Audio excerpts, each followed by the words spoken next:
3 months before my son's wedding, I pawned a bracelet passed down through 4 generations after he begged Mom, if I can't pay the venue deposit by Friday, the wedding is over.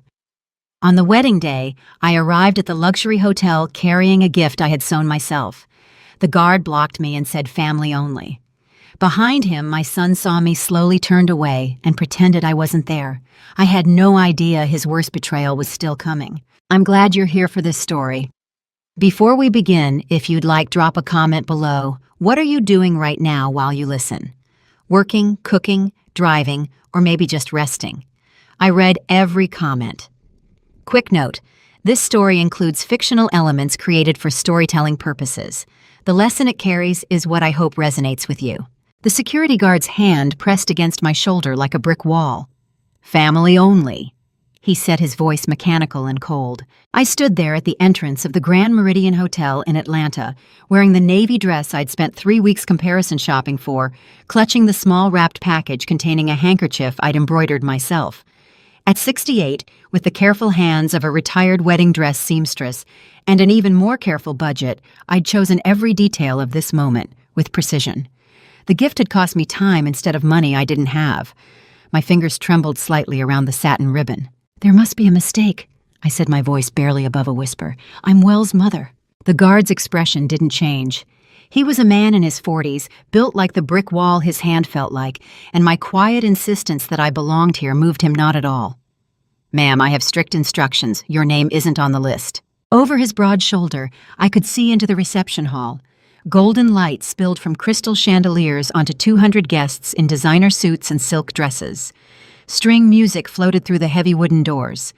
And there, standing near the head table in an expensive charcoal suit that probably cost more than my monthly rent, was my son, Wells. 36 years old, polished and confident, every inch the successful procurement manager at Brooks Medical Supply. Our eyes met across the crowd for just a moment. Then he deliberately turned away. Not quickly, as if he hadn't seen me. Slowly. Purposefully. He leaned down to whisper something to Briar, his bride. She was 34 and elegant in a vintage wedding dress. I would later recognize her wealthy family forming a protective circle around them. The Kendricks looked like they belonged on magazine covers, every one of them radiating the kind of money I'd never known. Wells didn't look back. The guard shifted his weight, clearing his throat. Ma'am, perhaps there's been some confusion. If you'd like, I can— No, I said softly, no confusion. I understood perfectly. My only child, the boy I'd raised alone after his father abandoned us 15 years ago, had deliberately chosen not to invite me to his wedding. More than that, he'd instructed security to keep me out. The wrapped handkerchief suddenly felt impossibly heavy in my hands. I'd stitched his initials into the corner alongside Briar's. Something old to carry on this new day. Foolish of me to think he'd want it. Foolish of me to think he'd want me. I turned to leave my heels clicking on the marble when a memory surfaced with such force it stopped me mid-step. 3 months earlier, everything had been different. 3 months earlier, I'd still believed my son loved me enough to keep his promises. It was June late afternoon, and Wells had come to my one-bedroom apartment in Decatur. The small kitchen smelled like the coffee I'd brewed, and yellow light from the desk lamp pooled on the worn Formica table. He'd sat across from me, and I'd known immediately something was wrong. His expensive vest was rumpled. His eyes were bloodshot. Mom, he'd said, his voice tight with panic. The Kendricks are going to pull the funding. Briar is devastated. If I can't show them I can cover the venue deposit by Friday, the wedding is off. I'd felt my heart clench. How much do you need? 8,000, maybe 10. He'd run his hands through his hair. I've been trying to save, but with the new apartment lease and Mom, I can't lose her. I can't disappoint her family like this. I'd gone to my bedroom without a word. From the top drawer of my dresser beneath folded sweaters I'd owned for a decade, I pulled out the blue velvet box. My hands had shaken as I opened it. The bracelet caught the light even in that dim room. Victorian-era Irish metalwork, delicate and strong at once. My great-grandmother had worn it when she stepped off the boat at Ellis Island in 1889. My grandmother had worn it on the day she gave birth to my mother. My mother had worn it on her wedding day and pressed it into my palm on mine. This should cover the deposit, I'd said, placing the box in Wells's hands. This bracelet has seen 4 generations of our family through hard times. Take it to any reputable jeweler. They'll give you what you need. Wells had stared at the bracelet, something flickering across his face I couldn't quite read. Then he'd looked up at me with tears in his eyes. "Mom, I can't take this.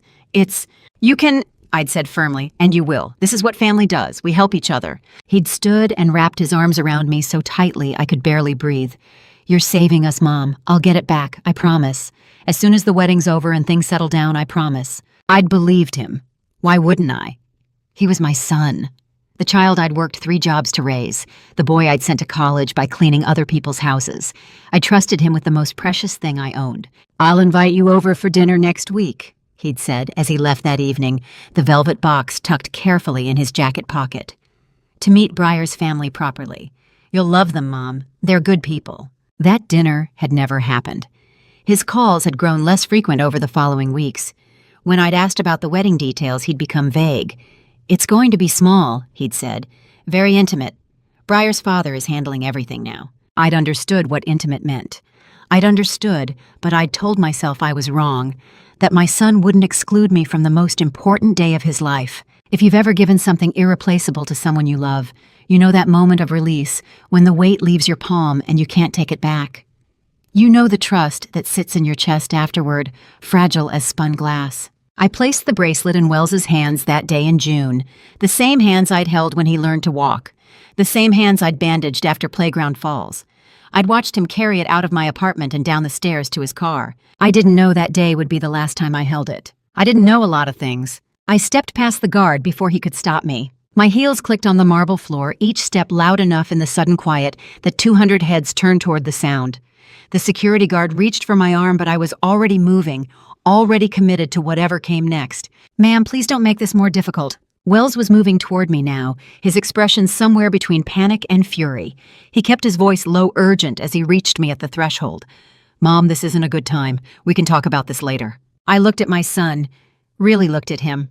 The careful grooming, the expensive suit, the way he positioned himself between me and his new wife, like I was something embarrassing that needed to be managed, hidden. "No," I said quietly.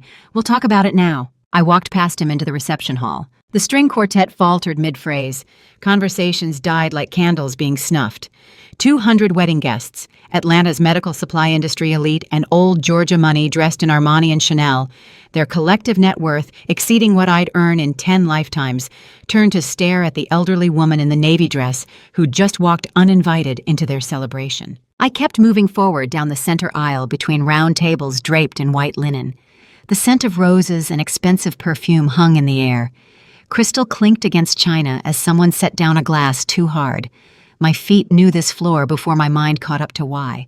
I'd walked this same marble 22 years ago. The recognition hit me like a physical blow. The Grand Meridian had just opened then, and I'd been hired to make the dress for their very first wedding, a young couple from Buckhead. I'd spent 3 months on that gown, hand-stitching Belgian lace onto raw silk. I'd stood right here in this hall, watching the bride's mother cry happy tears, watching strangers welcome me into the most sacred moment of their lives. I'd made beauty for people I'd never met. And now my own son had erased my name from his guest list. The irony sat in my throat like broken glass. I reached the center of the hall beneath the crystal chandeliers and stopped.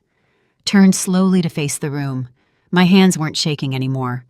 Something cold and clear had settled over me like the calm that comes after you've already lost everything that matters. At the head table, Vernon Kendrick sat watching me with the flat assessment of a man calculating costs. He was 62, silver-haired, with the controlled posture of someone who'd built Brooks Medical Supply from a 2-person operation into a regional powerhouse. His eyes moved from me to Wells and back again, adding up the equation of this disruption. Briar sat beside him, one hand pressed to her mouth, her other gripping her father's arm. Wells stood frozen in the aisle behind me, waiting to see what I'd do. 22 years I'd stitched wedding gowns. Hundreds of ceremonies where strangers welcomed me into their most sacred moments. My own son had erased my name from his guest list. I took a breath and spoke into the silence. 3 months ago, I said, my voice carrying across the room with the clarity of someone who'd learned to project over the hum of a sewing machine. My son came to me with a problem. He told me the Kendrick family would cancel this wedding unless he could cover the venue deposit by that Friday. Someone coughed. A chair scraped. 200 people sat absolutely still, leaning forward without realizing it. I gave him my grandmother's bracelet. I continued looking around at the quiet crowd. An irreplaceable family heirloom that has seen 4 generations of women through our hardest times. A piece of our history handed down to me that I trusted him with. I looked directly at Wells. His face had gone pale. My son promised he'd return it. He said I was saving his wedding, saving his future. The silence in the room was absolute now. Even the waiters had stopped moving. But the venue deposit, I said, turning to face Vernon Kendrick directly, had already been paid in full by this family, weeks before Wells came to me. The words hung in the air like smoke. A woman at the nearest table gasped.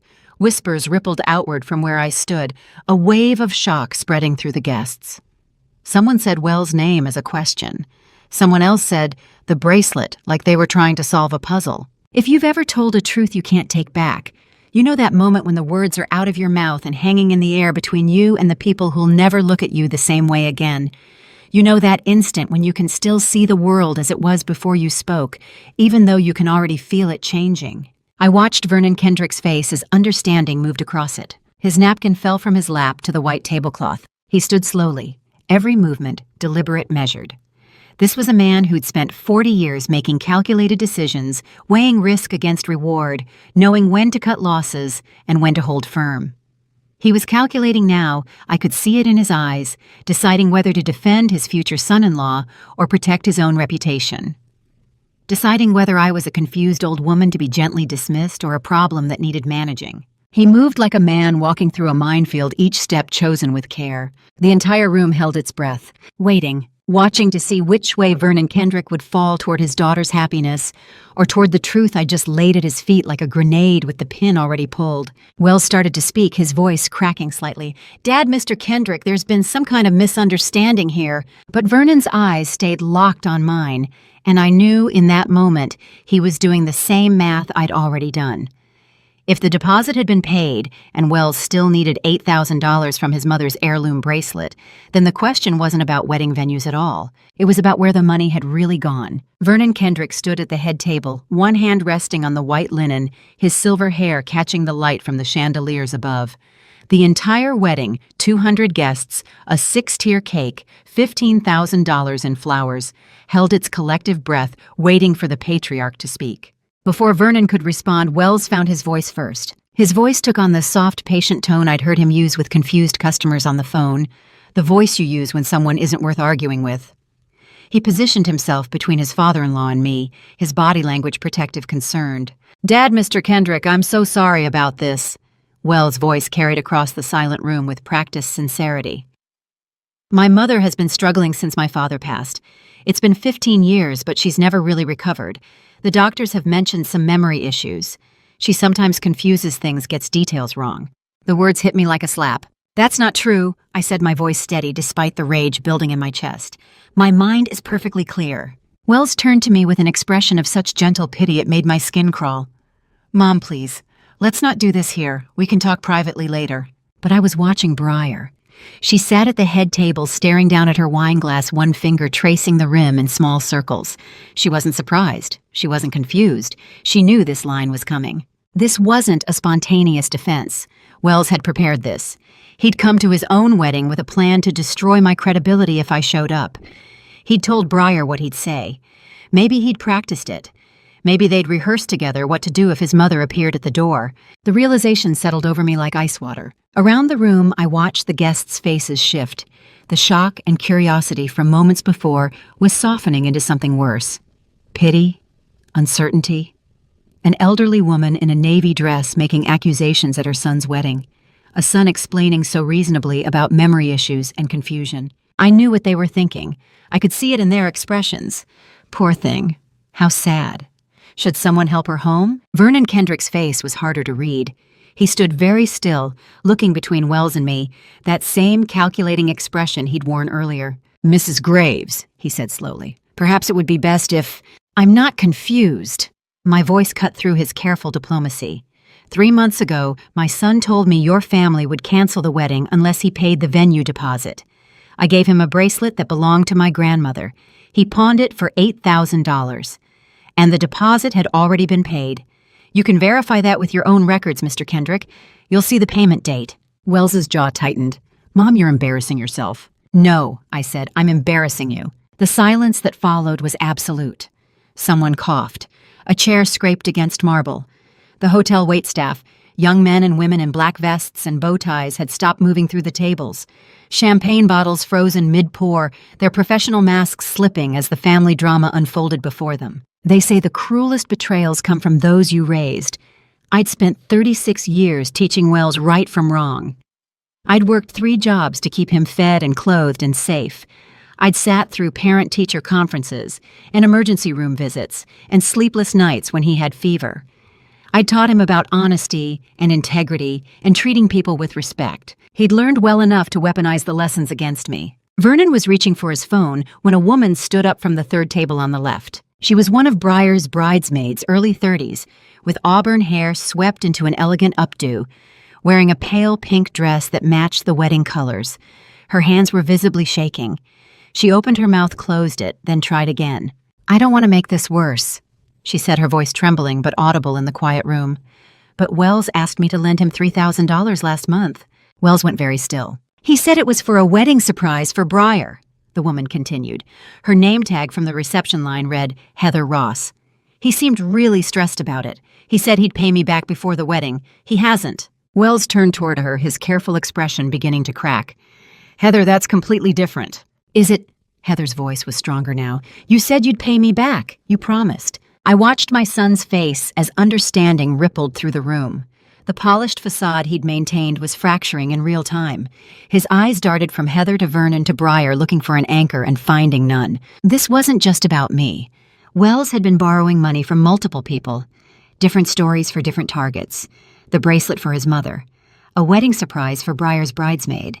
What else? Who else? The pattern was emerging in front of 200 witnesses, and there was no way to explain it away with talk of memory issues and confusion. A waiter near the bar set down his champagne bottle with a soft clink. Through the half-open kitchen door, I could see a chef in white standing motionless, watching.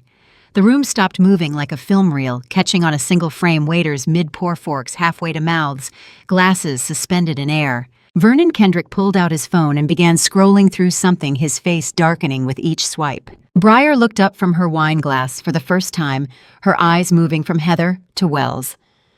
"A wedding surprise?" Her voice was barely audible.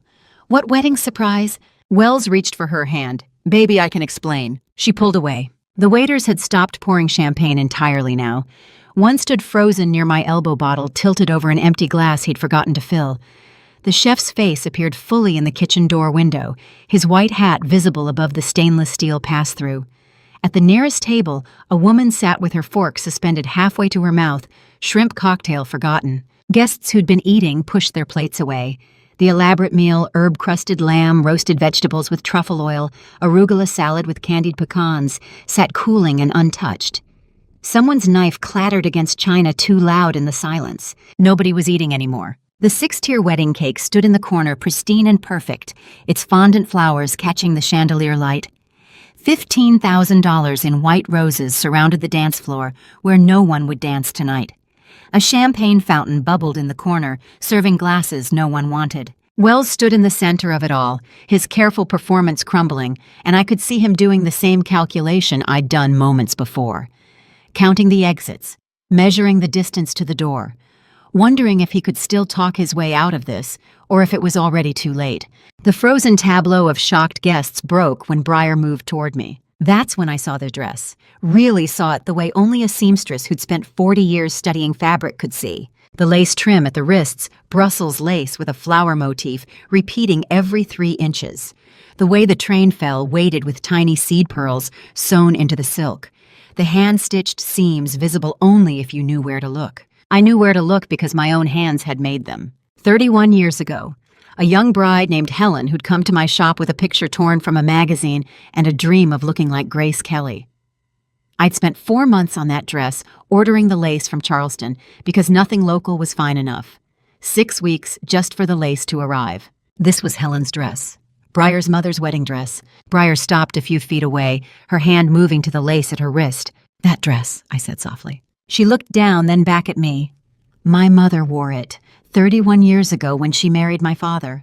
"I made it," I said. I remember ordering that Brussels lace from a supplier in Charleston. It took 6 weeks to arrive. Briar's eyes widened. Her fingers touched the lace again, this time with reverence. For a moment we stood there, two women on opposite sides of an impossible situation connected by thread and craft, and a dress that had witnessed one wedding and was now witnessing the unraveling of another. I'd stitched her mother into this gown before Briar was born. The moment felt suspended, fragile. Neither of us quite enemies, neither quite allies. "Briar." Vernon's voice cut through the silence. "Come here." The moment shattered. Briar looked at me one more time, then turned and walked back to her father. Some threads connect us whether we choose them or not. I'd stitched Briar's mother into this dress before Briar was born, my hands shaping the fabric that would one day frame her daughter as she married my son. Now those same stitches held us in the same room while everything unraveled. Vernon had his phone out, scrolling with increasing speed. His jaw tightened. He glanced up at Wells, then back at the screen. His expression darkened. He grabbed Wells by the elbow and pulled him toward a private corner away from the guests, but still visible. I watched from where I stood, reading the scene through body language alone. Vernon turned the phone screen toward Wells. Wells' face drained of color. His mouth opened, closed. His head shook once. No, then again more desperately. I couldn't hear Vernon's words, but I didn't need to. I'd seen that expression on Wells's face before years ago when his father got caught emptying our bank account. The same pale shock, the same desperate denial. Vernon was speaking now, his voice too low to carry, but his posture radiating controlled fury. One hand gripped his phone. The other pointed at something, maybe the guests, maybe the door, maybe the wreckage of what should have been his daughter's perfect day. Wells' lips moved. I could read the shape. "I can explain." Vernon's response was a single sharp shake of his head. Whatever was on that phone screen, it was worse than the bracelet, worse than the 3,000 from Heather. This was something bigger, something that made Vernon Kendrick a man who'd built a regional empire through calculated risk, ready to call the police at his own daughter's wedding. Vernon showed Wells the phone screen again. Wells went pale. That's when I knew whatever he'd taken from the Kendrick family made my bracelet look like pocket change. Wells stumbled back a step.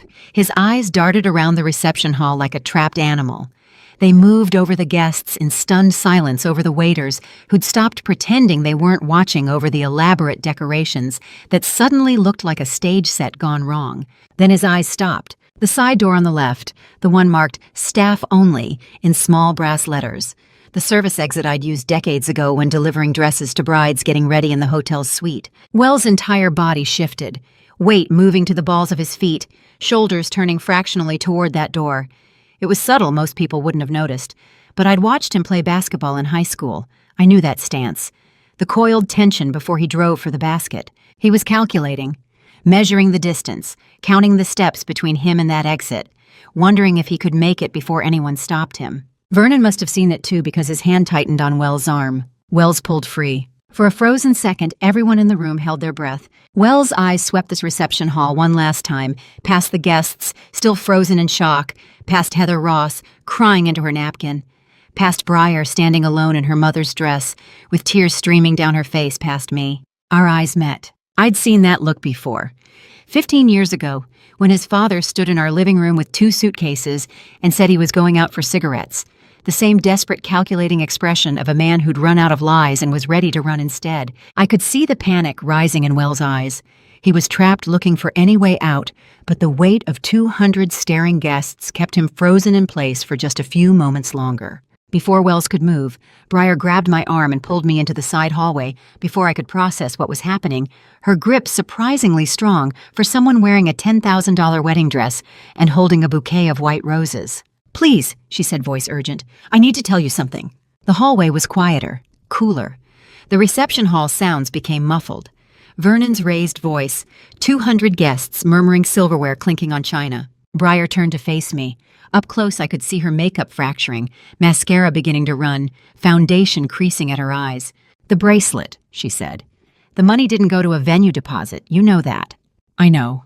But it didn't go to a regular casino either." She swallowed hard. "Wells owes money to people who don't use collection agencies. They use threats. They use worse. Loan sharks. She didn't say it, but I heard it." "How much does he owe?" Briar looked down at her wedding ring, platinum with 3 small diamonds. 12,000. The bracelet covered most of it, but not all. The floor tilted beneath my feet. "Mrs. Graves." Her voice dropped lower. "I saw a photo on his phone last month. Your building. Your mailbox. The times you leave for the bus stop. They've been watching you." The hallway went very still. "Wells said they wanted leverage," Breyer continued, "in case he didn't pay the rest. I don't know if they stopped." My apartment building, the mailbox I checked every afternoon at 4:15, the bus stop where I waited every Tuesday for the grocery store. Someone had been watching, taking notes, recording my routines like I was inventory. I thought about the last few weeks. Had I noticed anything? A car parked too long. Someone lingering near the mailboxes. I'd been so focused on scraping together money for a dress, for the handkerchief for cab fare, that I hadn't noticed I was being cataloged. How long? My voice came out steady. I don't know. Weeks, maybe longer. Wells wouldn't tell me everything. Breyer wiped her eyes, smearing mascara. "I wanted to warn you. I should have called, but he said if I did, they'd know, and they'd—" She stopped. "They'd what?" She didn't answer. Have you ever learned you've been watched without knowing that strangers cataloged your morning routine, noted which days you checked the mail, mapped your vulnerabilities like a blueprint? The violation isn't just what they did, it's what they could have done, what they still might do. I'd been used as collateral, not just my bracelet, me, my schedule, my predictability. The small, careful rhythms of a 68-year-old woman living alone had become insurance for my son's gambling debts. Breyer's hand touched my shoulder. "I'm sorry. I know that doesn't help, but I'm so sorry." I looked at her, this woman wearing her mother's dress, the dress my hands had stitched 3 decades ago to marry my son. She'd known about the surveillance and stayed silent. She'd hoped the wedding would somehow fix it. She was 34 and still believed love could save people who didn't want to be saved. I knew better. "We should go back," I said. We walked into the reception hall just as Vernon's voice cut through the crowd. "The auditors are on their way here," Vernon said, phone in one hand, gripping a chair with the other. "Right now." Wells had gone pale, the color of old paper. "They'll want to speak with you about some vendor accounts." Vernon continued, his voice controlled, deliberate. "Delaware LLCs, no physical addresses, $480,000 transferred over 14 months. Would you like to explain those before they arrive?" $480,000. My bracelet had been $8,000. Heather Ross had loaned him $3,000. But this was $500,000 in stolen money. This was embezzlement. This was federal prison. Wells looked around the room. His eyes moved over the frozen guests. The waiters with champagne bottles still tilted over empty glasses, the 6-tier wedding cake no one would eat. Then his eyes landed on the side exit, the door marked "Staff Only." I saw the decision happen. The exact moment Wells stopped trying to explain and started calculating distance. Vernon saw it too. "Don't," he said. Wells looked at his father-in-law. At Breyer standing beside me in her mother's dress with her bouquet of white roses beginning to wilt. At me. Then he turned and walked toward the exit. Not running. That would have been too obvious.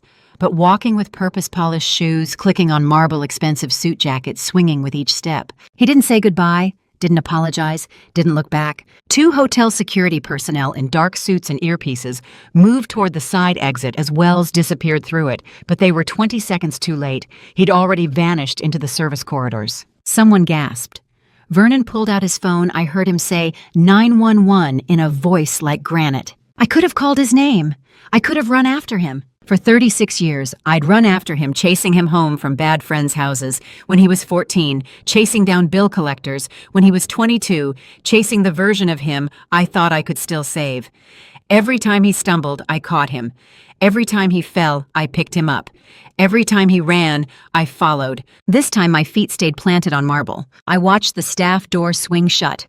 Heard Vernon speaking to emergency dispatch. Saw Breyer sink into a chair, her train pooling around her like spilled milk, her bouquet dropping to the floor. My son had just fled his own wedding, and I stood perfectly still. A waiter appeared at my elbow.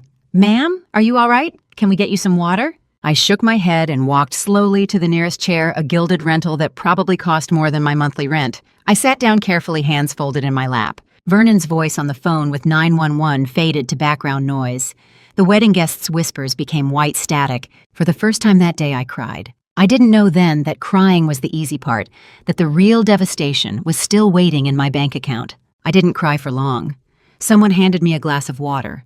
Someone else guided me from the reception hall to a quieter sofa in the hotel lobby, where the sounds of the ruined wedding became muffled. A woman in a gray suit sat down across from me and said 6 words that made the worst day of my life infinitely worse.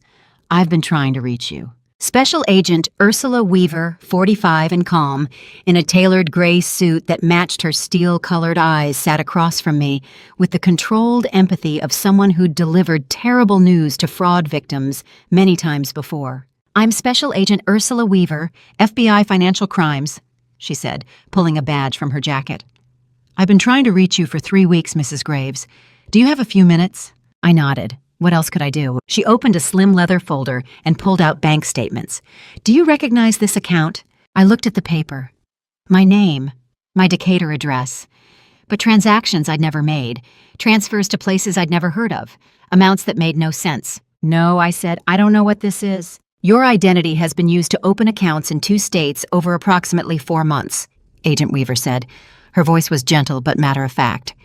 "Do you recognize any of these transactions?" I scanned the columns: wire transfers, mobile deposits, account openings in Georgia and Delaware, my social security number, my address, my signature, or something close enough to pass. "I don't understand," I said. "How is this possible? Has anyone asked to use your personal information recently?" "Social security number, address, copies of identification documents." My mind went blank, then I remembered. "Travel insurance," I said slowly. "In June, Wells said the honeymoon booking needed my address for insurance documents. He brought papers. I signed them. I didn't read them carefully. I trusted him." Agent Weaver wrote something in her notebook. "Did he ask you to provide your social security number?" "He said it was for emergency contact information in case something happened to them abroad." I felt sick. I gave it to him. The lobby smelled like expensive flowers, the same white roses from the wedding arranged in massive vases near the elevators. The scent was overwhelming now, cloying. I wanted fresh air but couldn't move. "Mrs. Graves, your son has been using your identity systematically," Agent Weaver said. "The accounts were opened over a 4-month period. Money was moved through them, large amounts. This wasn't impulse, this was planned. 4 months. While I was hemming curtains in my small apartment counting pennies to buy a dress for his wedding, Wells had been opening bank accounts in my name across state lines. The bracelet wasn't the beginning, it was just the piece I could see. "We've been building a case," Agent Weaver continued. "Identity theft, wire fraud, elder financial abuse. When Mr. Kendrick called 911 tonight, he gave us the opening we needed to move forward. I thought I'd reached the bottom when Wells walked out that door. I thought I'd lost everything that could be lost. I was wrong. Before I tell you what I found when I opened that banking app, are you still with me? Comment: A, if you think Wells acted alone, or B, if you believe someone helped him plan this, and add one short reason why. A quick note. The next part includes some fictionalized details added to deepen the emotional impact. What matters is the lesson behind it.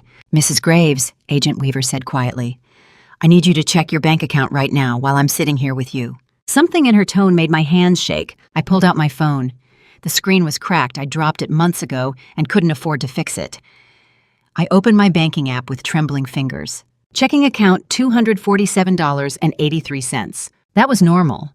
That was what I'd expected. Grocery money, bus fare, enough to get through the week. I scrolled down to savings. $0. I stared at the number, refreshed the screen. The number didn't change. $95,000. 23 years of saving. Extra shifts at the alteration shop when my hands ached from arthritis. Skipping meals to put $50 away each month. Wearing the same winter coat for 12 years because a new one cost money I could save instead. Every birthday, every Christmas, every windfall, half went into that account. $95,000 was supposed to carry me through retirement, through medical bills and rent increases, and the inevitable decline of a body that had worked too hard for too long. It was my safety net. My peace of mind.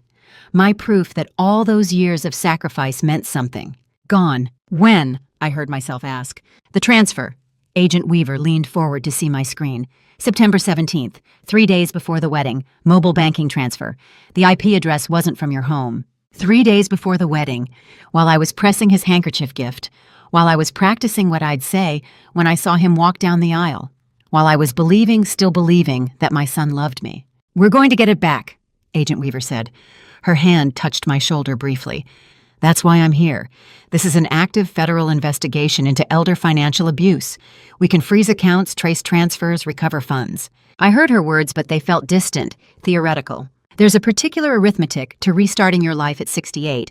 With $0, you calculate years remaining against dollars needed, and the numbers simply don't work. I was 68 years old, $0 in savings, 23 years of scrimping and saving of working double shifts and skipping meals of wearing coats until they fell apart, all gone in one transfer 3 days before the wedding. The math didn't work anymore. Mrs. Graves. Agent Weaver's voice pulled me back. Are you all right? I looked up at her. What else? I'm sorry. What else did he do? I asked. My voice sounded strange, calm, empty. You said you've been investigating for weeks.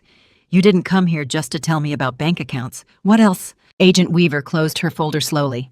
There's more, but maybe we should... Tell me, I said, all of it. She nodded once, opened her folder again, and began. But what Agent Weaver told me next made even that loss look small. Agent Weaver led me to a small hotel meeting room where she would later play me the recording of my daughter-in-law confessing to crimes I didn't yet understand. Just wait here, Weaver said, gesturing to a chair. I'll be right back. 20 minutes later, she returned with a small recorder and set it on the table between us. You should hear this, she said. It's Breyer in the room next door. We record every interview, this one you need to know about. She pressed play, chairs scraping, someone crying softly. Then Weaver's recorded voice, calm and professional. Breyer, I need to ask you some questions about your involvement in the mobile banking setup. I didn't know. Breyer's voice was thick with tears. I swear I didn't know it was wrong. Walk me through what you did know. A long pause. Then, I helped him set up the mobile banking.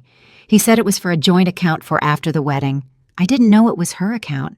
Did Wells ask you to do anything else? He asked me to delete some emails from his work account.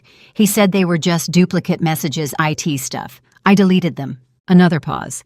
I sat perfectly still, hands folded in my lap, listening to my son's bride incriminate herself through the small speaker. Breyer, Weaver said, her voice gentle but firm. You signed paperwork for an overseas account 3 months ago. Your signature is on the transfer authorization. Did Wells tell you what that account was for? Silence. Then a sound like a sob being swallowed. He said it was for the honeymoon fund, that his mother had given him money and we needed a separate account so his father-in-law wouldn't see it and get upset about accepting help. I closed my eyes. Even her lies had my fingerprints on them. Breyer Kendrick, Weaver said, her tone shifting.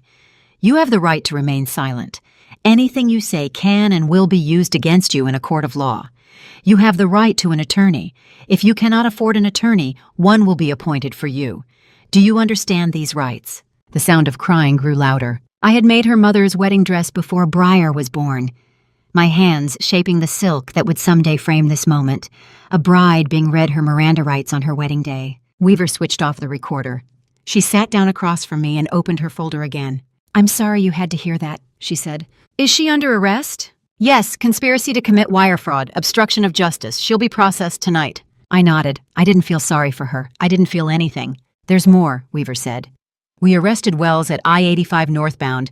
He was in a ride-share heading to Hartsfield-Jackson Airport with tickets to Rome for September 27th. 7 days from now. He'd planned to be gone in a week. His backpack contained 2 passports, his and Breyer's, $8,400 in cash, and a USB drive we're still analyzing. 2 passports, they were going to run together. We also executed a search warrant on the loan shark's location.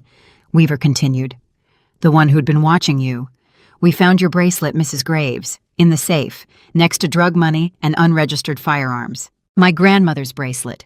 The one that had come across the Atlantic in 1889 with a young Irish woman who believed in building something better. That bracelet had witnessed 4 generations of women trying to survive. Now it sat in an evidence locker contaminated by crime. There was also a sealed envelope, Weaver said.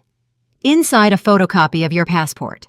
Wells had been using your identity to register foreign assets. We're still tracing where. I thought about the day I'd given Wells my passport copy. He'd said he needed it for a beneficiary form at work. Emergency contact information, just in case. I'd handed it over without question. When can I get the bracelet back? I asked. After the trial, it's evidence now. I'm sorry. Evidence. My grandmother's bracelet, which had crossed the Atlantic with Irish immigrants in 1889, was now evidence in a federal racketeering case. Case number FB-23-4451. 3 days later, Agent Weaver called and asked me to come to the FBI Atlanta field office. The conference room smelled like burnt coffee and recycled air. Two other FBI agents in the conference room, a younger man with a laptop and a woman with 20 years of fraud investigation written in the lines around her eyes, sat silent as Weaver walked me through the evidence. She placed Wells' phone on the table between us, an iPhone in a clear evidence bag. "We extracted 47 audio files from Wells' phone," Weaver said. "All recordings of Vernon Kendrick made over 8 months without his knowledge." She pressed play on the laptop. Vernon's voice filled the room, talking to someone about medical supply invoices, numbers that didn't match, vendors that didn't exist, prices inflated by 30%. "Medicare fraud," Weaver explained. "Inflating medical supply expenses to federal programs, paying fictitious vendors, bribing a Georgia state health official for contract approvals. We estimate Vernon Kendrick defrauded Medicare of approximately $2.3 million over 4 years." She played another file. Vernon's voice again, this time talking about a health inspector who needed handling.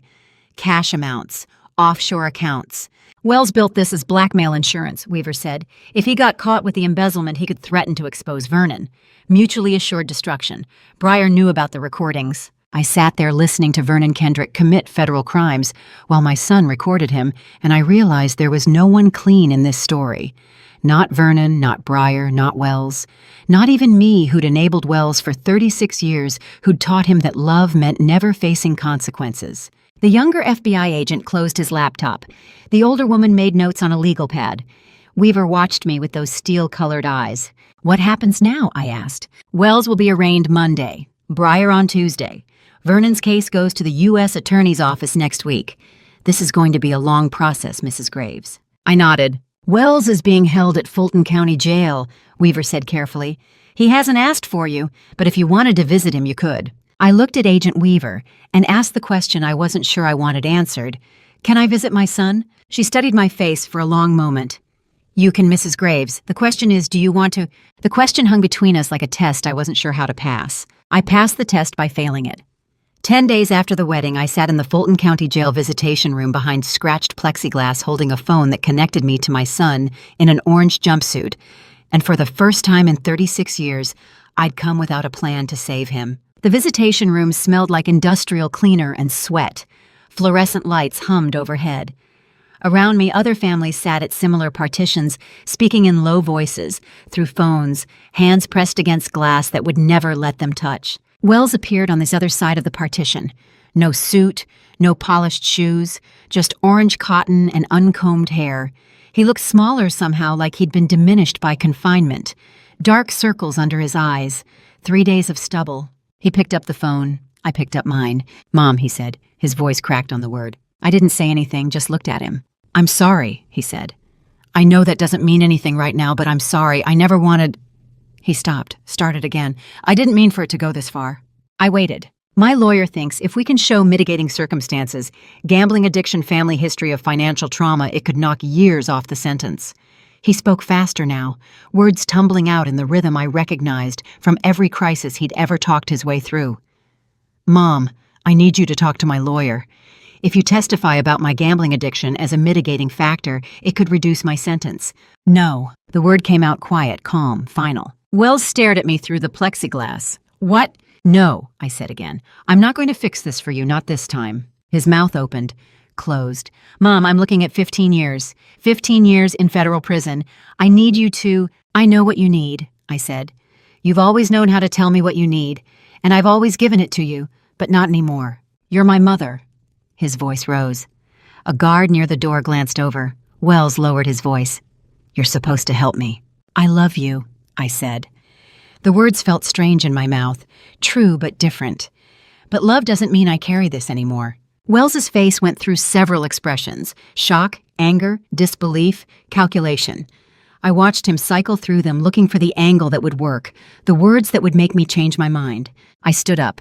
"Mom, wait." I placed the phone gently on its cradle. Wells was still talking, his mouth moving behind the glass, but I couldn't hear him anymore. I turned and walked toward the exit, past the other families, past the guard who opened the door, out into the hallway that smelled like bleach and stale air. For 36 years, I'd believed that loving my son meant saving him from consequences. I'd been wrong the entire time. Love was supposed to teach, not rescue. I didn't look back. Weeks passed. October arrived with cooler air and the smell of wood smoke from neighbors' fireplaces. I sat in my small apartment kitchen in Decatur with my tablet and a cup of coffee that had gone cold. The Atlanta Business Chronicle headline read, "Brooks Medical Supply CEO under federal investigation." I scrolled through the article. Vernon Kendrick, 62, under investigation for Medicare fraud and tax evasion. Federal prosecutors building case. Charges expected by end of month.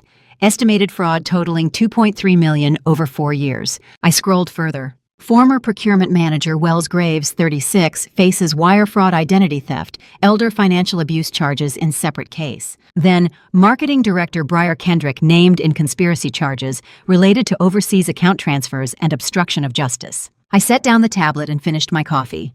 It was cold and bitter, but I drank it anyway. Karma isn't poetic justice.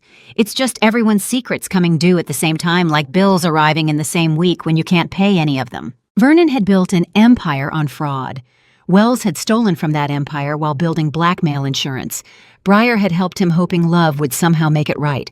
Now, all three faced federal charges, their crimes surfacing, like bodies rising from a lake. I rinsed my cup, put on my coat, and walked to my lawyer's office to begin the paperwork for reclaiming the bracelet. In November, Agent Weaver called and asked me to come to the FBI Atlanta field office one more time. She met me in the same conference room where she'd shown me Wells' blackmail recordings. This time, she placed a blue velvet box on the table between us. "Your bracelet, Mrs. Graves," she said. "Forensics cleaned it.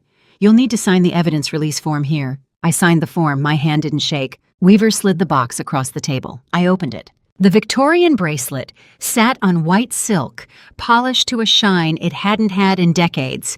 The forensics team had cleaned away decades of tarnish.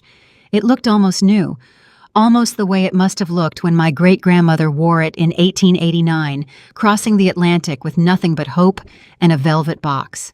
But it wasn't new. It was evidence. It had spent weeks in a loan shark safe next to drug money and unregistered firearms. It had been photographed, cataloged, tested for fingerprints. It had sat in a federal evidence locker with a case number. "It's different now, isn't it?" I said. Weaver sat down across from me. "What do you mean?" "It's been places it shouldn't have been. Places my grandmother couldn't have imagined when she wore it crossing the Atlantic." "That's true," Weaver said quietly. "But that means you get to choose where it goes next," she continued. "The legacy isn't in the object, it's in what you do with it." I closed the box and placed it in my handbag.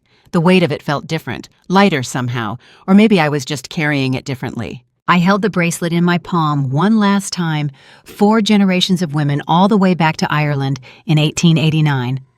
But the thing worth passing down was never the bracelet itself.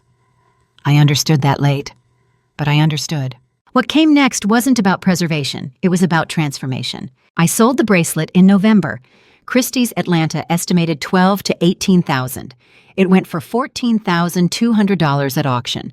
By December, the transformation was complete. On Christmas morning, I stood before 12 women who'd lost everything to people they loved, and for the first time in 68 years, I felt like I was exactly where I belonged. The Women's Financial Recovery Fund Hall was small. A community space off Ponce de Leon Avenue that smelled like old coffee and candle wax. Folding chairs arranged in a circle. A table with store-bought cookies and a coffee urn that sputtered every few minutes. Weak winter light filtered through windows that needed washing. 12 women ranging from early 60s to late 70s sat in a circle of folding chairs. A retired nurse whose daughter forged her signature, a former teacher whose grandson emptied her 401k, a widow whose son-in-law convinced her to co-sign loans he never intended to repay all of us, carrying the same weight of betrayal by blood. I stood at the front of the circle with a cup of coffee in my hands. No notes, no prepared speech. "Welcome," I said. "My name is Viola Graves.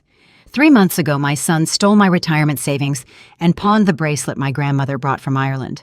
Today I'm here because of what I chose to do next." The women watched me. Some nodded. One dabbed at her eyes with a tissue. "We all lost something we can't get back," I continued. "Money, yes, but also trust.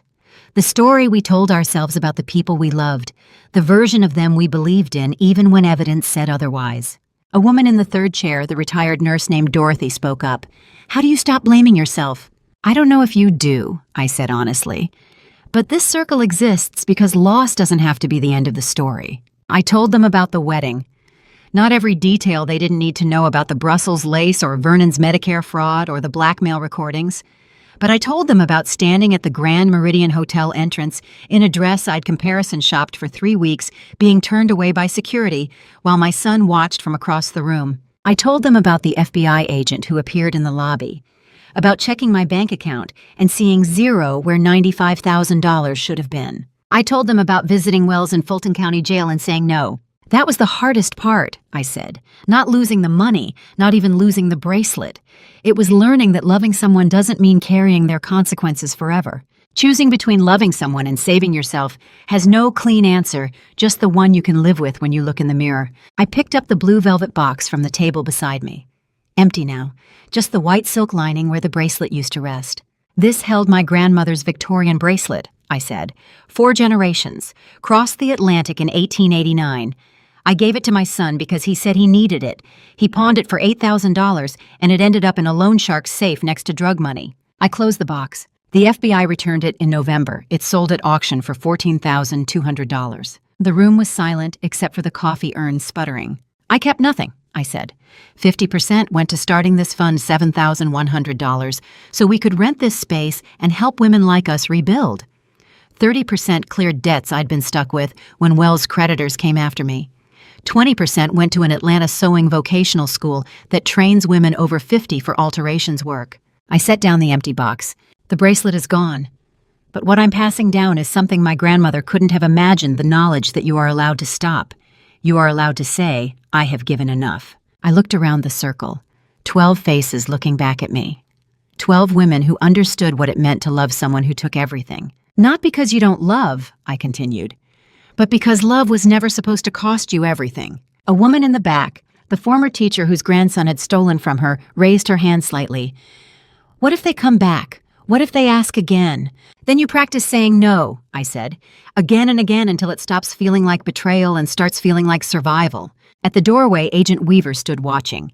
She'd come in civilian-clothes jeans and a sweater, no FBI badge. She nodded once, a silent witness to what this moment meant. The women started talking then, sharing their stories in fragments. A daughter who'd maxed out credit cards in her mother's name. A nephew who'd convinced his aunt to invest in a business that never existed. A son who'd borrowed and borrowed until there was nothing left to take. We sat in that circle for 2 hours, drank terrible coffee, ate store-bought cookies that tasted like cardboard, and for the first time since September 20th, I felt like I was part of something larger than my own loss. Inheritance isn't about objects passed hand to hand. It's about knowing when to let go so you can hold on to something that actually matters. Dorothy, the retired nurse, came up to me as people were leaving. Thank you for this, she said, for making us feel less alone in what happened to us. We're not alone anymore, I said. That's the entire point of this circle. She hugged me. Then the teacher hugged me. Then the widow. One by one, 12 women who'd lost everything embraced a woman who'd lost everything, and we all stood a little straighter afterward. Weaver waited until everyone else had left. You did good work here, she said. I gave away my grandmother's bracelet, I said. No, Weaver corrected gently. You transformed it into something that can't be stolen. I looked around the small hall. Folding chairs, weak winter light, the smell of old coffee. 3 months ago, I'd stood outside a wedding reception, barred from entering. Today, I stood inside a circle I'd created, welcomed and belonging. The bracelet sold for $14,200, and I kept not a single cent. For the first time in 36 years, I'd given something that couldn't be pawned, stolen, or used against me. That felt like the inheritance my grandmother actually meant to leave, not the bracelet itself, but the spine to know when enough was enough. Outside, snow had started to fall on Atlanta for the first time in 3 Christmases, covering everything in white. And to you listening to my story, remember this. For 36 years, I made the same mistake. I believed that loving my son meant protecting him from consequences. I thought if I just gave enough, sacrificed enough, saved him one more time, he'd finally become the person I believed he could be. I was wrong. Don't make my mistake. Don't confuse enabling with love. Boundaries aren't betrayal, they're survival. What I learned is that true inheritance isn't about objects. It's about knowing when to stop, when to say, I have given enough. Not because you don't love them, but because love was never supposed to cost you everything. I believe God allowed me to lose that bracelet so I could find something worth more, a community of women who needed to hear they weren't alone. Revenge stories with mom choosing herself aren't about punishment, they're about reclaiming dignity. Family revenge stories like mine teach us that sometimes the strongest act of love is walking away. If this story resonated with you, please leave a comment below. Have you ever had to set a boundary with family? These revenge stories with mom at the center show us we're not alone. Share this with someone who needs to hear it. And if you'd like more family revenge stories that end in transformation rather than destruction, subscribe to Silent Revenge with Phoenix. We're building a community here. Thank you for staying until the very end. This story contains fictionalized elements created for narrative and reflection, but the lesson at its core is real. Take care of yourself.